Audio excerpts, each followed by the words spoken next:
everybody. Rita McGrath here. A pleasure to welcome you to a Friday conversation, which we are in the process of rebranding as Thought Sparks. I'm absolutely delighted to be introducing my guest this week, which is Matt Beane, who is a Thinkers 50 Radar nominee, a TED talker, let me just make sure I've got this right, assistant professor of the technology management program at the University of California, Santa Barbara, a digital fellow at Stanford University, a liaison at MIT, and many, many, many other things. But for our purposes, what we're mainly going to be talking about is his terrific book called Skill Code, which to me gets at one of the really critical issues of our time, which is how do we, in an age of increasingly advanced technologies, preserve that essentially human ability to learn and to develop new skills at doing increasingly complex and challenging things. So welcome, Matt. I am delighted to be here, Rita. Really was thrilled to get the invite, and so look forward to the conversation. Well, I'm delighted to have you, and I really enjoyed digging into your book, which I think gets it at some really existential questions now, in the age of many, many advanced technologies, robotics and AI being two that are particularly germane. So I know you've been probing this topic for a long time. You've done hundreds of interviews. You talk with great empathy about the teams that you watch, the people that you've observed, the kinds of interactions between workers and their environment that you've seen over many years now. And what finally crystallized this into book form for you? Let's see. I think I got off the TED stage, which getting that invite to do that so early in my academic career was a bit of a shock. I had published an academic paper on the difference between how people were learning how to do traditional surgery and robotic surgery. That was sort of the core study that I did as part of my dissertation while I was at MIT. That really sort of, you can hear the echoes of that through all the rest of my work moving forward. That led to a Harvard Business Review article invite and simultaneously an invite to stand on the TED stage. And so I managed to get through that experience and got an email from a good friend and mentor, Andy McAfee, who's at MIT. Oh, sure. He just sent me an email, and it was, I believe, 4 words, and it was "So, when's the book?" And I just met him. In fact, a couple of weeks ago, I was at an AI conference at MIT, and he was the closing keynote speaker. He's brilliant, and I have known him since I started as a doctoral student there, and sort of helped him and Eric Brynjolfsson on the work underlying their second Machine Age book. Anyway, so I had other people telling me, in no universe should you write a book, Matt. That is a wildly inappropriate thing to do, and so on. And I tend to respond with more creative and productive energy to a no than a yes.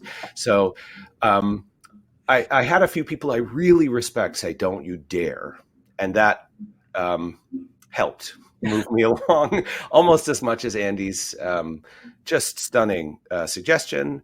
I had the idea rattling around in my head. I'd say the main theoretical impetus, or the sort of I was trying to be as helpful as I could with my research. And what I realized is that I left it as an exercise to the reader. With all my research, I'd done many studies by the time that I started to work on this book, to figure out what core principles they could cotton onto if they, in their local context, wanted to try to figure out, is skill development in healthy supply here? Is it, can I count on this set of work conditions to drive my skill development moving forward? And I just really hadn't supplied that. My academic work really didn't sort of take a step back and pull it all together into a coherent picture. And I believed that we had an urgent problem on our hands in terms of that basic engine for skill development being healthy in our economy now, sort of a self-inflicted wound. And that's the core motivation, really, to sort of an act, if you think of it as an act of service, which I mostly did most of the time. Mm-hmm. I've got to take a year and a half or so, try to pull this together into a user-friendly, context agnostic, apply it in any profession, any business, any industry, any technology kind of a way. Anyway, that times Andy's email times some people say, don't you dare. I love it. I love it. Yeah. Well, I find and it's ironic in the context of talking about skill development, but I find writing a book for me is really a skill building act, and you talk Yes. about the elements of building skill as sort of challenge, right? So you've got to overcome some kind of difficulty, and then complexity, learning how the pieces of a system fit together. And then this notion of it's not an individual act, it's often a collective act. So the idea of connection. So for those of you just joining us, I'm here with Matt Beane. We are talking about his terrific book called The Skill Code, which is really looking at, where do we find the humanity in so much of the automated world that we're living in right now. So maybe walk us through those three things, the challenge, the complexity, the connection as elements of building skill, because I had not in the previously really thought about those as connected things. Right. Neither had I. So the book was this great luxury of trying to look at between, say, 90 and 100 years worth of research on how human beings learn stuff. I, of course, am more focused on the workplace and how people learn at work. But looking at all of that research times what it was that was allowing people to build skill in the face of incredible barriers at work using robots and AI and so on. I sort of pulling that all together. I ended up with sort of three areas of focus or sort of conditions that were important. There are various theories that link these kinds of things together in sequences. For instance, you have to have a bit of this first, then you have this kind of a moment for your learning, and then you close out and you end up with mastery here. None of those theories really match this dizzying world. It's increasingly fractured that we live in, digital, distanced, and so on. They sometimes are useful. I tried to build one of those for this book, and I realized the higher active service was just to give the alphabet, so to speak, or the atomic units of skill development at work. The first of them is challenge, and that's summed up in a phrase: working close to but not at the edge of your capacity. And that does not feel fun. It is not a relaxing space to be in. You are not performing as well as you ordinarily could in ideal conditions, and so on. And so in that chapter, I sort of articulate how would you, what are the 10, and for each of these three C's in this book, I articulate 10 a checklist of 10 work-related conditions that you could look at to assess, do I have healthy challenge at work right now? But bottom line, if you're in that spot, you're learning, and it will not be fun in any traditional sense of the word. The next one, as you mentioned, is complexity, which is, we often think of building skill as getting good at something. So I mentioned I studied surgery and robotic surgeons and so on. That's tying a knot, for instance, or making a safe incision. That's a focal skill, and that's not false. It's true. At the same time, becoming a good surgeon involves being aware as you do the act, as you begin to build this focal skill, looking left, looking right, and understand the ecosystem of activities, roles, systems, processes, and values, and so on that you're embedded in, so that you can better predict and understand surprise. So a really good surgeon knows how much instruments cost on the table over there. They know how the supply chain inside the hospital works. They know about the finances of the institution. They know about the roles, responsibilities, and sort of orienting model of a nurse or a scrub tech. They're digesting the entire system. And not only is that necessary for you to be able to predict surprise, but it also helps you pick your next career trajectory moment. Like, am I more interested in going over here or over there? So that's the complexity bit. It's also important as part of that contending with complexity to reflect and take space and time, sometimes consciously, sometimes not, just to process the learning that you've gone through. And then the last one that it turns out is resonating most strongly with every audience I talk to is connection. We don't often think of, which is defined simply as a warm bond of trust and respect between human beings. And we don't often think of that as related to or required for healthy skill development. But the research is really, this is not just my research. I mean, across many disciplines, it's very, very clear that your skill development, it will be far better if you have a high quality bond of trust and respect, typically with somebody who knows more, who has some more expertise. These don't have to be long lived. They can be very brief. But the point is that bond provides two things that are crucial. One is it provides access. If the person you want, who has more expertise than you doesn't trust and respect you to some degree, they're not even going to give you a chance to play. So you won't even get the work opportunity you need to learn by doing, so to speak. But the other part is motivation. So it's interesting. I sort of, in the book, I think more about the motivation of the junior learner, the novice, trying to build skill. And they want to earn the trust and respect of that senior person. I can tell you, the way I built skill in my career is much less about a how than a who. Like, I could name names of people that I looked up to, and I said, by God, I am going to make sure that they say, yeah, that was a pretty good job by the end of today. But it turns out the research is very clear that that's bidirectional too. People in senior roles, expert roles, deeply value, especially later in their careers, earning the trust and respect of the next generation coming up and helping them along, helping get them further, faster, farther than they might have even thought possible, and then crowing about them to others, right? This is a part of what makes you feel like, look at this incredible person who's eclipsed even me, that I had a small hand in mentoring. This is like part of what makes the human journey worth it. So in a way, skill is more about the meaning in our lives than our capabilities to affect outcomes. Anyway, I could go on and on about connection. I think that's especially these days in this digital distanced world of work we live in. Oh yeah, and I think there's huge implications. But maybe bring those things to life with. I love one of your opening stories about Kristen, the young aspiring resident surgeon. Sure. In the two worlds, she kind of occupies the sort of before robotic automation and after. Yes. So at the beginning of a surgical rotation, Kristen might walk in at 6:30 in the morning into an operating room with a patient on a gurney. And for the first 45 minutes of that procedure, the senior surgeon is not in that room. She and the team put the patient under. She leads the initial 8-inch incision in the lower abdomen and gets it clamped back to do whatever kind of procedure. Let's say it's a prostatectomy that day. Once that's ready to go, she calls the attending. The attending arrives, gowns up, and from there on in, their four hands are mostly in that patient, with him guiding, but Kristen leading the way. Exactly right. Together. I mean, they're exactly. They are shoulder to shoulder, standing next to that patient or across the patient, working together to get the work done. So the procedure, a good prostatectomy takes about 4.5 hours. Wow. So for that 4.5 hours, Kristen is on task the entire time, incredibly focused.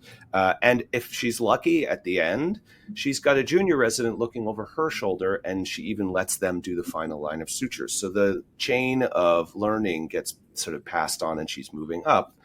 By contrast, and I saw this across 18 of the top teaching hospitals in the US, I did for 2.5 years. I was in the operating room in places like this. Robotic surgery is a very different practice. Kristen would wheel the patient in, and the attending would arrive at the same time. They would together attach a 4-armed, 1,000-pound robot to that patient through keyhole incisions. They would rip off their scrubs, head to 2 separate control consoles to control that robot. Kristen would sit down at that control console, typically, fold her arms, and watch for 3.5 hours. If she's lucky, on average, she'd operate for, say, between 10 and 15 minutes during a very straightforward and safe part of the procedure. So she has no hope of doing anything complicated during that rotation. And she'll be lucky if she walks away feeling like she's not going to hurt someone with the tool. I know that sounds dramatic, but since I did that research, and this was quite a stunning thing for me to witness up close and personal. A number of news organizations, U.S. News World Report, IEEE Spectrum, Wired Magazine have gone and done independent reporting on this, and it is still true today, unfortunately. I did my study in 2014, 2015. And so in 2022 was the last double check on all this. It is unchanged. Most residents just don't get to touch the patient. And the reason is, and this is endemic in our economy, and this is the threat that woke me up to the cause for doing multiple research projects and then eventually writing a book, is that the new tool, the robotic surgical device, makes it possible for that expert to do the entire job themselves. And so they will, and they do, because they are more efficient and quality is higher. Anytime, and involving a novice now is an act of willful interruption to that efficiency flow. When's the right time, I would ask a surgeon, to involve a novice in the procedure knowing that they will make more mistakes and be slower? The answer is never. Never is the correct time. And I am now seeing this in law, in bomb disposal, in software development, you name it, HR, even in executive development. There are key moments where once upon a time, without ChatGPT, I needed to involve someone else to get the work done, and they learned because they were involved with me in solving a complicated problem. Now I can eat the whole problem by myself 5 times faster, and I don't have to phone that person in. That's an existential threat, I think, to this taken for granted engine of this expert novice relationship at work.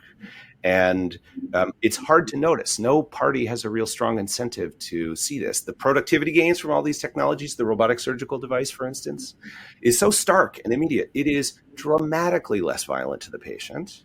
The patient recovery is much faster. The pain is much less. You can be much more precise as you operate and so on.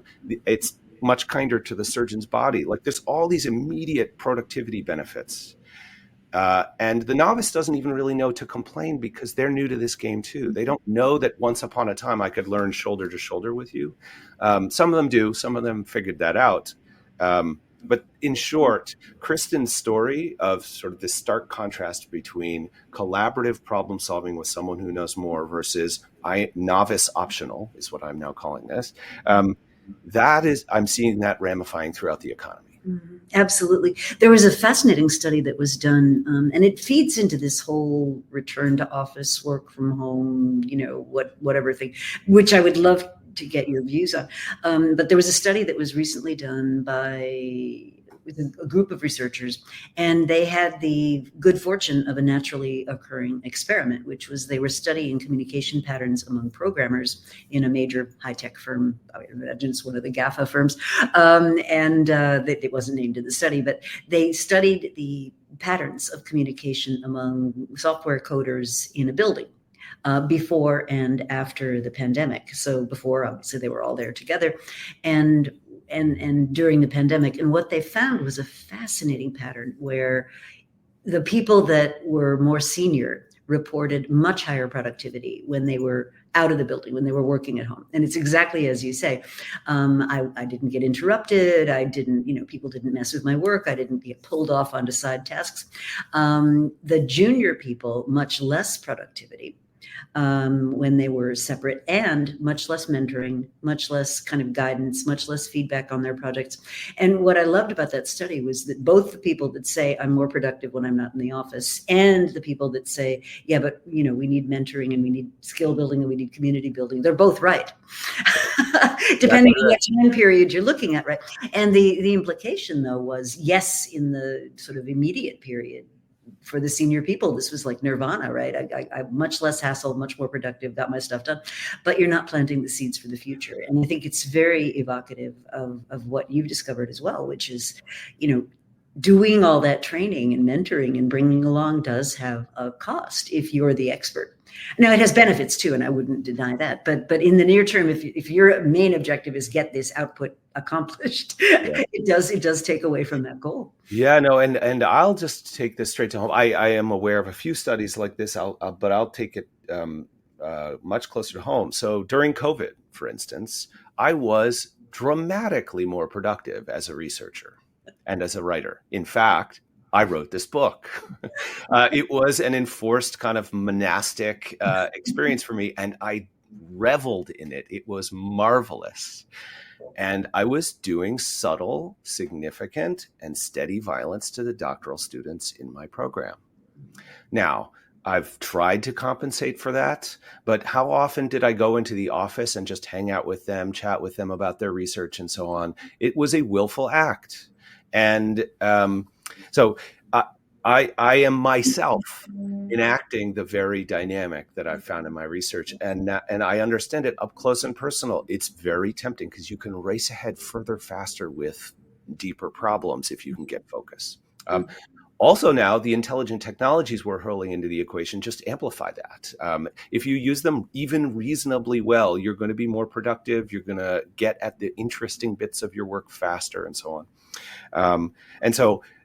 I can't tell you the amount of inbound email traffic I have from deans at big academic institutions, people who have read my papers and so on, saying, I have a son, a daughter working at some consulting firm or, investment bank or some firm in New York or something, and they can't find a mentor to save their life. It's almost verbatim across numerous worried parents. And there are many managers in these organizations. They're just not available. So the traditional assumed solution for skill development at work is training. Organizations invest, say, $500 billion a year globally in training to help people build skill at work. The research shows very unequivocally that training is very ineffective at building skill, which I define as the ability to reliably produce valuable behavior under pressure. I love that definition. Right? Yeah. So that doesn't come from a book or from training. Awareness, knowledge is typically the product of training, and the half-life of that knowledge is pretty short. You tend to lose it unless you apply it and so on. But the skill, the ability to show up, make sense of a complicated problem, and act in a useful way during the welter of the problem and so on, that the research has been clear since the 70s at least. We've had this sort of 70, 20, 10 orientation, like most of what you learn that's valuable, you learn by doing. That's a really old adage. That's sort of core to this book. But we take for granted the mechanism inside that. The mechanism inside that is this. It can be short-lived. You don't even have to name it. But the connection between an expert and a novice as they work together on a problem is the engine that drives that 70%. Organizations don't invest in it. They don't understand it. They don't name it. They don't see it, with rare exceptions. And now we're breaking that thing subtly and slowly. So it's kind of the worst moment to be doing it. And it's optional. I think we can do better and differently. But that's the middle third of this book, sort of identifying that hidden and subtle threat to this taken for granted, really critical engine for skill development. Well, and I think so let's dive into the whole hybrid, return to office thing. So I was chatting with Keith Ferrazzi. You probably know him. He's a big expert on networking and how that flows into other aspects of your life. And he did a bunch of research with his team. He studies thousands of teams and say on a 5-point scale of kind of teamness, where the question would be something like, I believe my team has my back.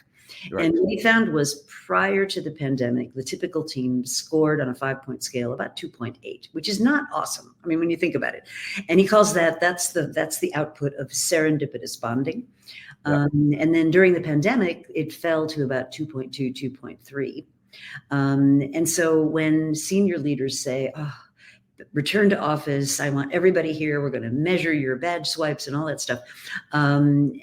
What they're basically saying is, I'm hungry for a return to 2.8. But when you think about it, 2.8 is nothing to write home about. I mean, that's just what happens accidentally. And honestly, if you're going to the office and you put your headphones on and you're on Zoom screens all day long, what is the point of being there?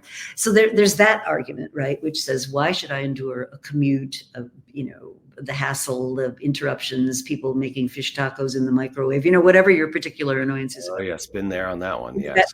Right. Why should I endure that?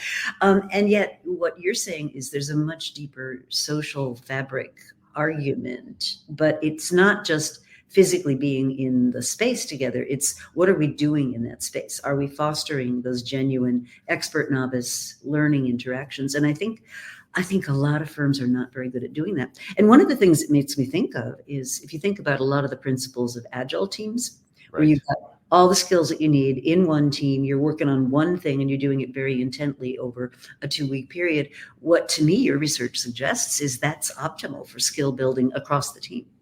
Right. Yes, and I would say, in theory, that is absolutely true, and it's it's a factual question on the ground in the case of every team. And my job in this book was, in those first 3 chapters, to give you checklists so that you can look at your Agile team or any team you're in, or even a dyadic interaction, just one-on-one, and say, are these 3 C's in healthy supply in my context? Mm-hmm. And so in Agile teams, yes, you are much more likely to have the kinds of interactions that are going to drive that, because you have a lot more collateral contact. You have different kinds of roles and expertise everyone has something that's necessary for the solution. So you all have to contribute and so on. And so in principle, and also you have an urgent goal and it's short term. Humans are much better, all of us, on dealing with short, urgent problems, right? Watching coordination in the OR is really quite stunning. And this started with elective procedures. So these are actually relatively staid and relaxed, intensive coordinated activities of, say, 4 to 6 hours, because the patient decided it was time to have this surgery and they had time to plan and so on. But then I rotated through like general surgery and the ER, places where you're doing surgery, and every single one is a surprise and you're not quite sure what you're dealing with and life is on the line. And humans are extraordinary at ensuring great collaborative patterns, and skill development is driven by that. If you have an urgent problem that requires everyone's fierce attention and complementary skill, that's a place where people are going to learn a lot. And so wonderful. The challenge there is that it won't always be so good. And everyone, I hope, will have a new set of criteria to apply those kind of circumstances and assess.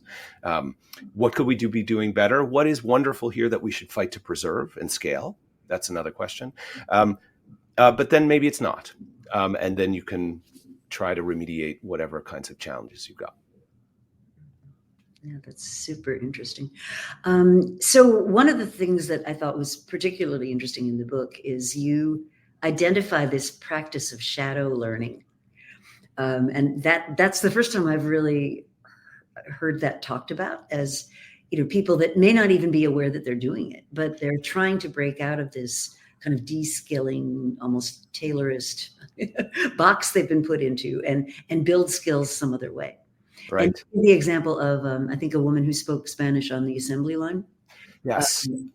Yeah. So the last stopping about 1.25 years ago, but for about almost 3 years, I led a team. Actually, I had the great privilege of getting enough funding to hire a team of researchers to scour the country to study the implementation of AI-enabled robots in warehousing and logistics and parcel types of settings. And we had the same basic questions there that I had in surgery, which is, under what conditions are individuals, teams, and organizations learning particularly well? And and usually the reason that's my sort of going in question is that we should assume with new technologies that it's not going well.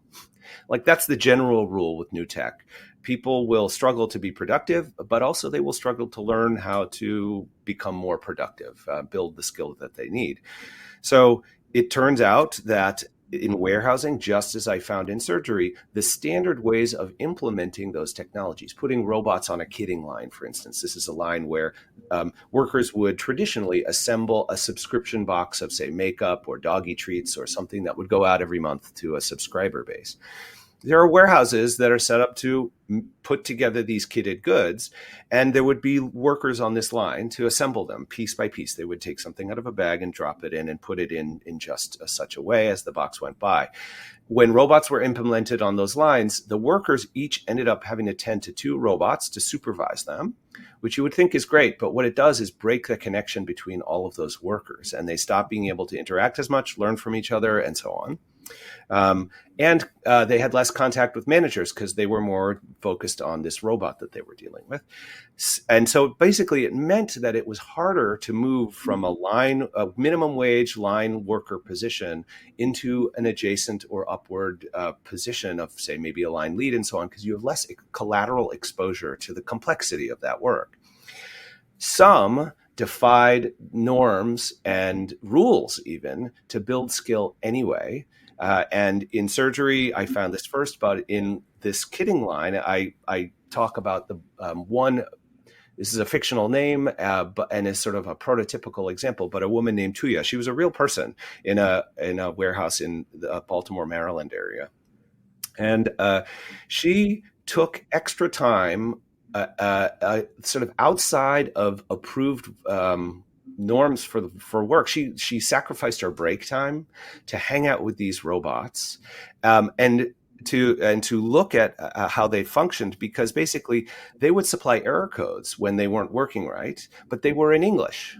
And she and her coworkers were from Laos and Cambodia and Thailand. They didn't speak English. They didn't know what those error codes were, and they didn't know how to solve these robotic problems. She, to the great irritation of her coworkers and managers, would just not take her breaks and stand by these robots and try to puzzle through the logic of these error codes. Once she figured it out, she went to her line lead and told them, "Hey, look, make pictures instead of use words." That's all she could say. So they shift, and her line lead then suggested to the vendor building and piloting these robots, they instantly implemented this patentable suggestion, by the way. And all of a sudden there were iconographic representations of the errors that the robots were, and productivity in the line increased. This woman, Tuya, got no credit for that idea. Her line lead took credit. That was painful to watch. I was there when it happened. And she didn't get any pay. She didn't get fired. So she personally experienced no benefit. But what she did get out of the equation by bending and breaking all those rules is basically robotic UX expertise. Like, she now was reasonably fluent on how you design a user interface for a robot, how the robot physically functioned, and how you might change that design. You could hire her onto your UX robotics engineering team. Like, she would be a reasonable and helpful entry-level participant in that team. Could even upskill to become an engineer, possibly. Anyway, the point is, she got her skill with robotic UX for robotics by breaking and bending rules. And that was what I saw in surgery too. The only people who get ahead when you put a barrier in front of people that stops them from learning in approved ways, a very small group will break rules to build skill anyway, because that's what humans want to do. That's from Merton back in the 40s and 50s. We have social theory that shows us that, anytime there's a valued goal and you put something in the way of it, some folks are just going to break rules to get there anyway. And that's what I found with respect to skill. And so I called it shadow learning, because the people who are succeeding in building skill in this very skill building hostile environment are having to find inappropriate, not approved ways of getting there. Something that everyone would wince at if they looked at it. No one would say that's an appropriate way to get at, go about. You shouldn't have to risk getting fired to build the skills you need to do your job, but that's what these people are doing. Yeah. Well, it also makes me think sort of across the board, if you look at theories of human motivation, like Dan Pink has popularly said, what are we motivated by? We're motivated by agency, so the ability to have some control over what we do, how we do it, when we do it, and so forth. We're motivated by mastery, which is the whole notion of building skills. How do we get better at things? I mean, how do you explain why highly paid people with very demanding jobs would give their time for free to build Linux, right? I mean, there's no other explanation for it than our hunger for mastery and community, as you pointed out, with the other people kind of out there building this hacker kind of thing. And then purpose, a sense of core purpose. And, I think what we've experienced in the workplace, and this goes all the way back to Taylor. And by the way, Taylor, to me, Frederick Winslow Taylor, the author of Scientific Management, has been vastly misunderstood. When he first started looking at time motion studies, and since then we've looked at the dark sides of Taylorism and very justly the purposes to which that's been put. But when he first started, his position was the average worker doesn't know enough about their job to do it at its best, right? So that's why an enlightened management working in partnership with the worker will discover the best way to do that job, and then we'll have the one best way. And his thesis was that meant both management and workers could thrive, because what he had experienced as a young man working on a production line was that the workers were deliberately gating how productive they would be. And so that everybody, that management would pay them and they would keep productivity low. And therefore, the management wouldn't know any better, right? And so Taylor was the first to introduce so-called scientific management into this whole. But I think what we have lost about Taylor and what we continue to miss out on is this whole, what does human motivation mean at work? How do we build skills? And I think it shows up in the engagement numbers. I mean, depending on which study you look at, anywhere between 40 and 70% of our workforce is either actively disengaged or sort of moderately meh about work. and you talk about that in the book too. You talk about, especially warehouse workers, that eventually they just sort of become hamsters in a wheel of just never ending drudgery. Right. Yes. And this is the dark side. I mean, the Tuya, and I refer to Beth as a prototypical surgeon who managed to build robotic skill in spite of all these barriers. These folks are the exceptions that prove the rule. And the rule is de-skilling and therefore demotivating. Dan Pink, the cornerstone of his book, and in many ways a key part of mine, is DC and Ryan's original work on self-determination theory, and that has over 2 million citations. For an academic, that's just... in no human lifetime should you ever expect that kind of attention. And I think it's really that those basic needs that we have are sort of shot through the economy. You can see the evidence of it. And when you don't get those needs met, so I talk about Eddie, another worker in basically the same building, who ended up getting turned into a bit of a robot by working on a robotic line. Right. So his range of potential activities, his discretion, his input, his understanding of the entire process, and his connections with other human beings, those 3 C's, challenge, complexity, connection, were all greatly attenuated. He became a bit of human glue in a robotic production system.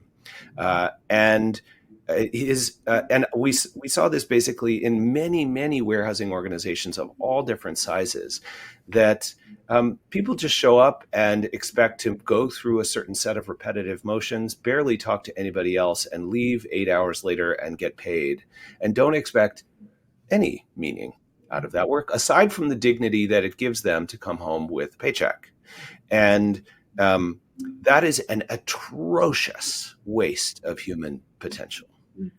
We can do so much better. And we, there are many reasons why this analogy is inappropriate, but I will say the Japanese production system coming out of Toyota initially, but generally speaking in the Japanese business culture, and in particular manufacturing and production cultures, workers are a deeply instrumental source of real-time feedback on the health of processes. Their suggestions for how to improve and change processes are just assumed to be flowing forward and so on. The reward systems are better aligned with that kind of thing. There are other possible routes, a higher road that many of us can travel to create much, Zeynep Ton talks about good jobs, right? That research has been with us for like 3 generations now. We've known there's a higher, better route.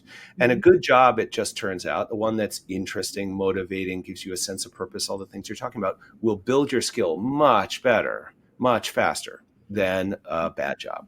Mm-hmm. And the challenge we have right now is that we're inadvertently creating lots of worse jobs by the way we're implementing AI and robotics, because the expert is happier, they're more productive. The firm loves that as well, because ROI. 3 to 5 years later, they're going to have this new crop of novices wash up on their shores. I talked about this in a recent Wall Street Journal article, who are not fit for duty and yet have the right titles and right job descriptions to justify their hiring. Then what are firms going to do? What are occupations going to do? Surgery's going early on this one, and it's not a pretty picture. So I think there will be a tax to be paid. It just comes with a lag. It doesn't all happen in the heat of the moment. So one of the interesting tensions, and I do want to get to kind of remedies, but one of the interesting tensions to me is if you think about technological progress, there's this balance between, okay, so I'm not building skills at buggy whip making, right? But that's a skill that's actually not going to be much needed in the future. So there's that element, and then but here are skills that might be really valuable in the future. And so economist William Baumol talks about this when he talks about incentives for innovation or not in an economy. And he uses the case of India versus Taiwan. And if you look at the two countries' GDP per capita in 1950, it would have been virtually identical. It was, right. Let's call it $50 a year. I don't know. It was really low. And yet in the ensuing decades, Taiwan just took off, right? I mean, massive productivity growth, massive expansion of their economy, massive increase in GDP per capita, where India didn't. And India just flatlined for decades. So Taiwan's taken off, India's flatlining. And Baumol was really interested in, well, why was this? And what he found was that in India, a number of regulations were promulgated that basically delayed the building of new kinds of skills. So as an example, in accounting firms, they were not allowed to introduce computers because the Indian government was worried about the job loss among the file clerks who were handling all the paper. Fascinating. Yeah, isn't it? I mean, just so interesting. Plus, they weren't exporting. You know, they insisted on building domestic capability before they knew anything. So, you know, the economy was just very, very constrained. But I think what your topic is getting at is, at what point do we make the decision between which skills we need to build that are future appropriate and which ones, you know, are going to go the way of the buggy whips or the file clerks or whatever?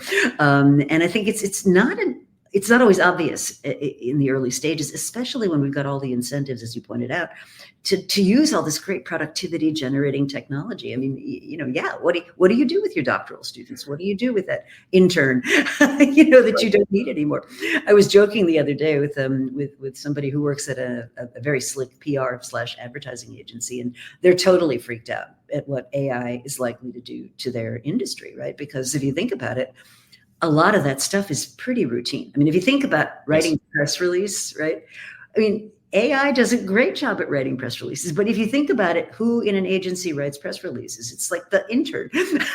And so the AI is probably going to do a better job than the intern. But where's the intern going to learn to be able to eventually write more report, and then eventually get into more advanced copy, and then eventually build skill at that? So I think it's a really interesting kind of conundrum, you know, when you think about which jobs are likely to be displaced. Right. And I agree with you. It is really not obvious at ground zero when a new general purpose technology washes up on our shores. In particular, you can look back at a few of those hitting the economy, say electrification and the internet and what have you. The first, I'd say conservatively 10 years, maybe 8 years of each of those waves, no one had any idea what was going to happen. There was a lot of diffuse and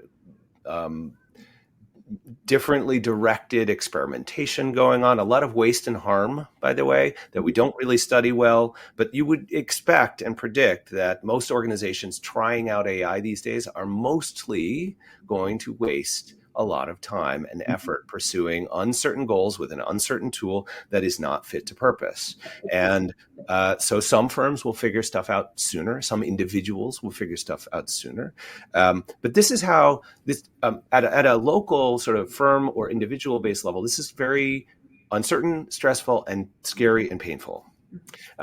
However, the human species is, if you step back and look at the planet, it is an extraordinarily efficient mechanism for our species to figure out what the heck is going on next. You need a lot of diffuse experimentation with different value sets, different technology, different tooling, different occupations, different industries, and so on.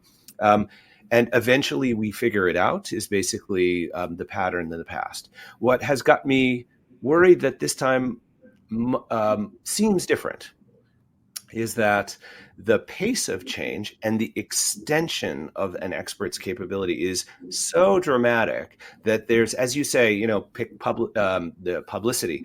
There's literally the space for a novice to participate in the work meaningfully now is zero. There's no required role for that person anymore. The sort of the rungs on the ladder, the bottom couple rungs on the ladder, are not meaningfully present. And this is not just in sort of knowledge work, HR or PR. I'm talking to software development leaders in the top tech firms on the planet, the ones making these models. And they're all forwarding amongst each other until they heard about me, an article like it's going around like wildfire called The Death of the Junior Developer, written by somebody whose hunch was like, I'm looking at my context and seeing that a junior person can no longer meaningfully contribute to the code base because they're going to contribute terrible code that works.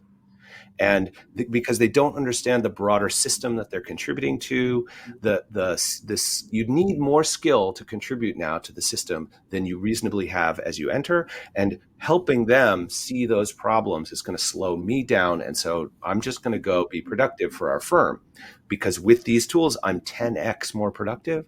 What does the firm want?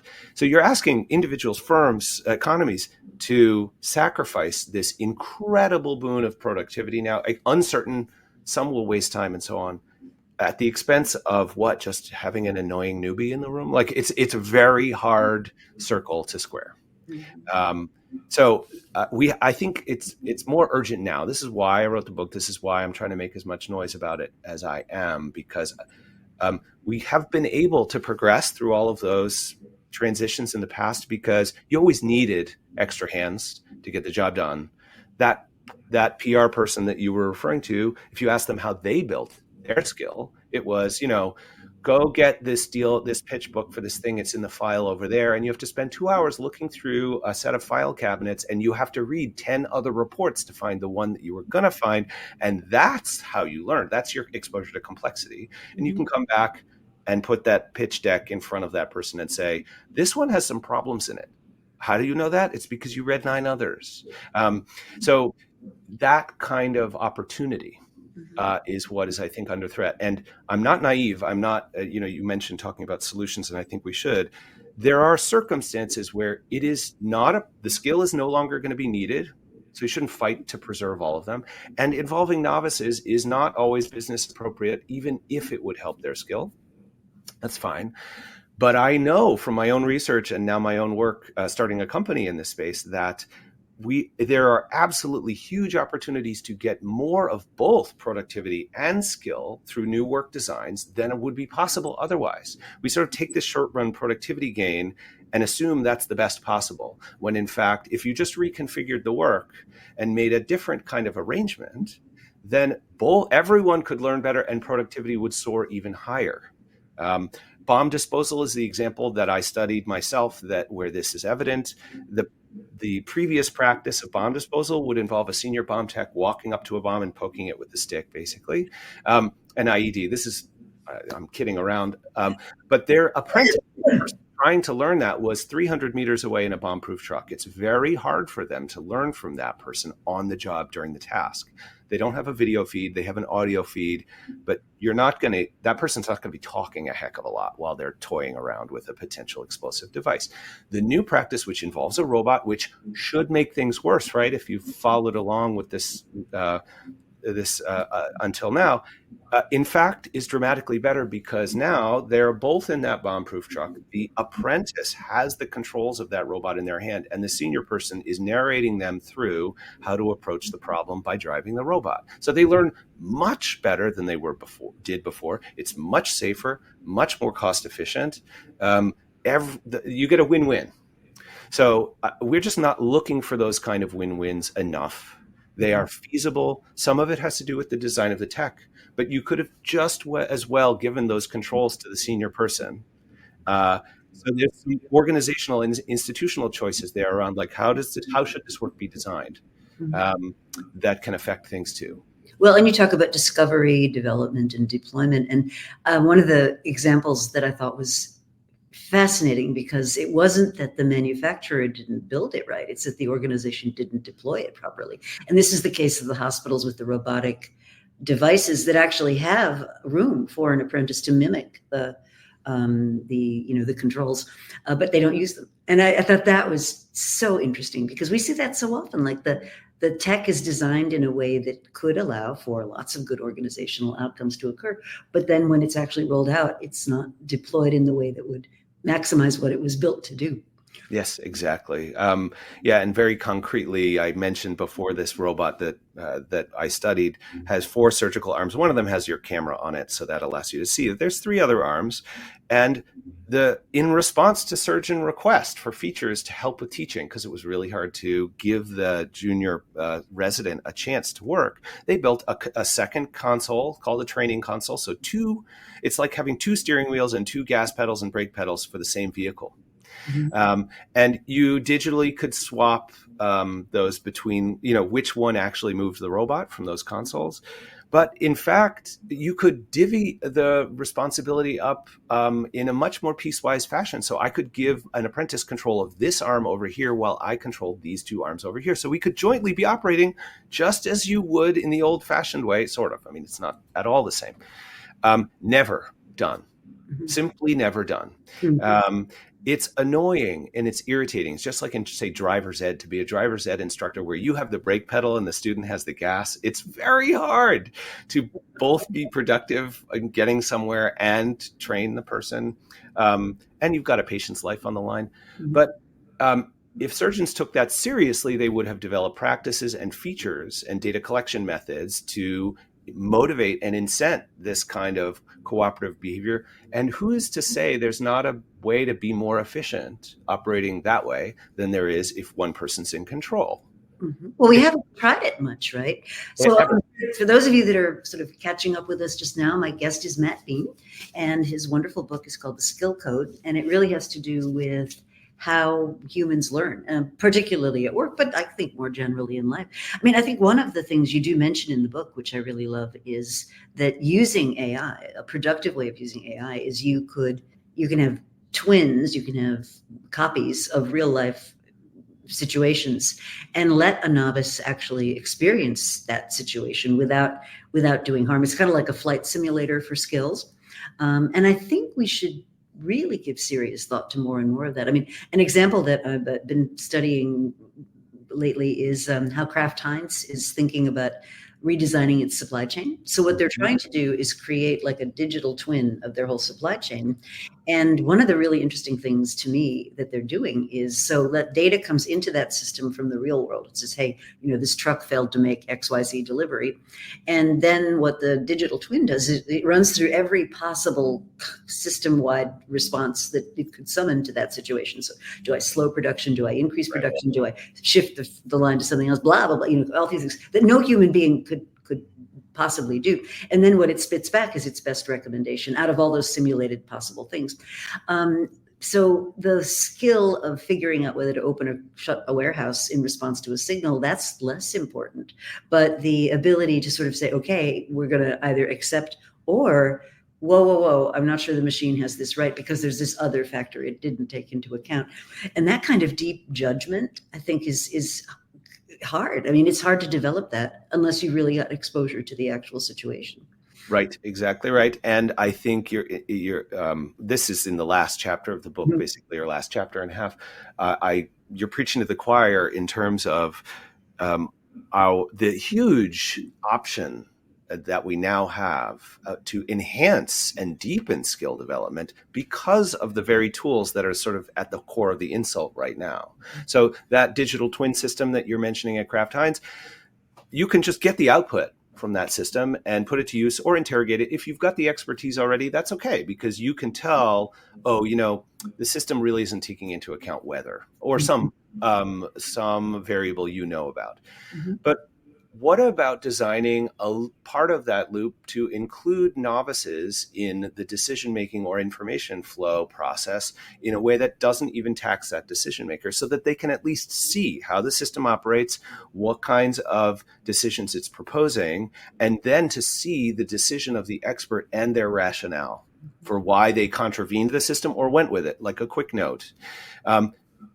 You can just watch that, right? And so you can, and you might even participate by sending in some feedback like, oh, this was interesting, or I had some questions about this, like annotating that expert's collaborative journey with that system to make a decision. We have excellent research that if you look at a recorded piece of work or, basically the written word, a bunch of different kinds of ways of codifying work, and you go through it and you annotate where you have questions and so on. It's just like taking notes in your textbook. You build much more knowledge and skill. And if you could then submit that to an AI that would give you feedback on that, but also then send a report on your analysis of that situation to that expert or manager, then their AI could digest that and say, hey, by the way, did you know that Rita, by the way, did you know Matt has been analyzing your decision making using this digital twin, and he has some really interesting points to make and some questions for you. Could you take 10 minutes and meet with him? And then we are set up for a meeting.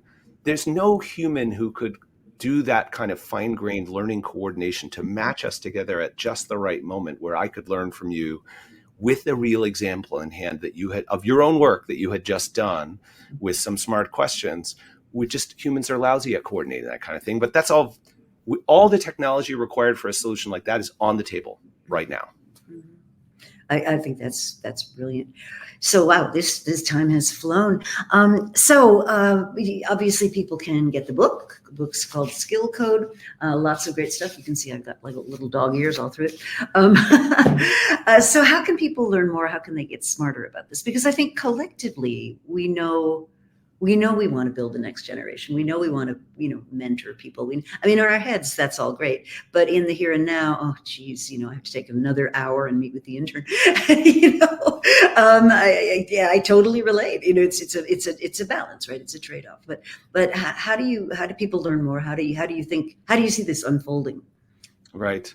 Well, so a couple quick thoughts there. So one, if the conversation resonated and you want to learn more, I would just go to theskillcodebook.com, and there's a bunch of resources there that go beyond the book. So for instance, I have a Substack where I've sort of been writing new book chapters after the book was published and throwing them in there that sort of expand and extend upon the messages in the book, mostly focused on generative AI because that's where I'm focused these days. I'll just say that I've decided in the last, say, year and a half or so that the best use of my time, maybe the most valuable thing that the world really needs to deal with this problem, is to create a new metric that organizations can deploy cost effectively to measure and to show the productivity gains or losses they're getting from some new form of intelligent automation, but also how changes to the work design are liable to affect the skills of the people embedded in that workflow. So it's a joint optimization question mathematically. Like you could get a very high productivity score and a de-skilling result, right?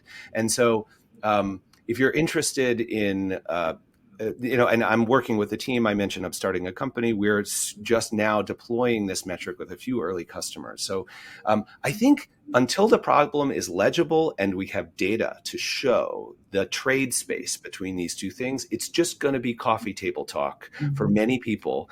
And there'll be anecdotes and concern, but it won't be actionable for most organizations. And so if that topic of a metric is of interest, I'm doing academic research on that front in partnership with OpenAI and a research team there, but also trying to build that metric so that it's commercially available. Then you can go to mattbeane.com and get in touch with me there to learn more. That's great. I'm reminded of a conversation I had with Peter Capelli, who's an HR expert at Wharton. Sure. And he often gets asked the question, he often asks the question of corporate leaders, so do you know the price of turnover in your organization? Do you understand the cost of having to constantly replace people and bring them on board? And they don't measure that stuff. And so you end up with, as Zeynep Ton, who we mentioned earlier, author of two great books. One is called The Good Job Strategy. The other one is called The Case for Good Jobs. And she empirically shows that this stuff is enormously costly, and yet we don't measure it, so we don't see it. What we see is, head count per unit of output achieved. What we don't see is, the unit of output achieved could be much better if the head count didn't keep revolving, and those kinds of questions. So I love the thought that you're building a metric. Well, Matt Beane, thank you so much for spending the time. I hope people hear your message. I think it's a very compelling case that you're building, and I do worry. I worry that the short-term productivity bump will mask the longer-term hollowing out of a lot of these very human skills. Yeah, in my view, thank you. That's very kind. Like I said, I was delighted to be here. The firms and individuals that figure this out, this problem, and act on it decisively, to seize both productivity and skill development. It will be hard, but they will win. It is very obvious to me, just like firms that manage turnover in a healthy way and so on.